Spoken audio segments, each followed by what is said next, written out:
Hey, what's happening, Overthinker?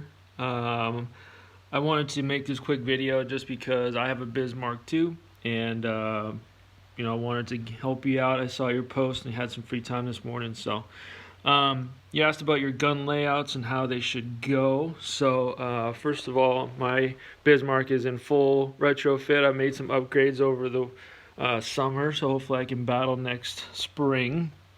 First off, start with your CO2. So I have a pretty large CO2 10-ounce bottle here, and it goes to your regulator, so goes down to 150 psi. The way that I have it set up was actually from originally Strike models, and this is the only real thing that I have not had to upgrade since I got the kit. So I've been pretty happy with my gun system. So I have a T split here, and both of these are 1/8 inch hoses, and they go from the regulator back here. I need to get longer hoses, obviously, but they're going to go back here to your radio box, and you have these pop-up valves here.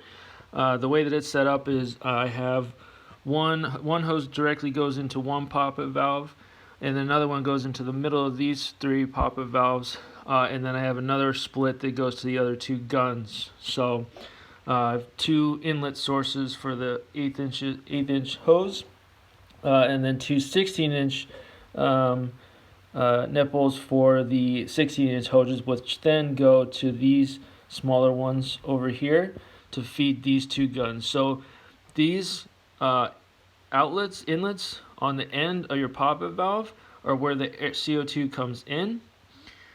And then, so in here you have your servos that actually push your pop-up valves. I've upgraded these a little bit to close the gap between the pop-up valves, so they fire a little quicker. The servo arm doesn't need to move as far to trigger the guns. You can actually shoot a little bit faster that way.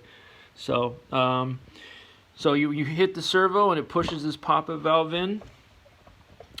It's then going to release the CO2 from your supply side here, and underneath, I still need to adjust these obviously, but they're a little bit out of whack. But underneath, I have 16-inch barbed nipples coming down here.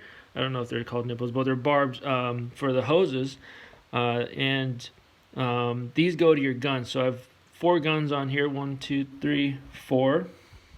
I tried once a long time ago to do a 5th gun in one pump, and it didn't work very well. So that's part of the changes that I'm making this winter and summer. But these supplies are going to go to the individual guns. So for example, this one would be bow, stern, side mounts, whatever configuration you got set up. So you have your hose. It goes from there, and this hose goes to your gun, your cannon. And I've taken mine out for a retrofit, but it would sit in one of your turrets here, and obviously your hose would feed one side of the cannon, and then you'd be set to go. So you'd secure that in, point it the direction whichever way you'd want it to go, and you're all set up. It's actually pretty straightforward once you get the hang of it, once you kind of know how the layout goes. But if you have any other questions, hit me up. I'm sure a bunch of other folks on here will help you too. So, all right, have fun, and I'll talk to you later.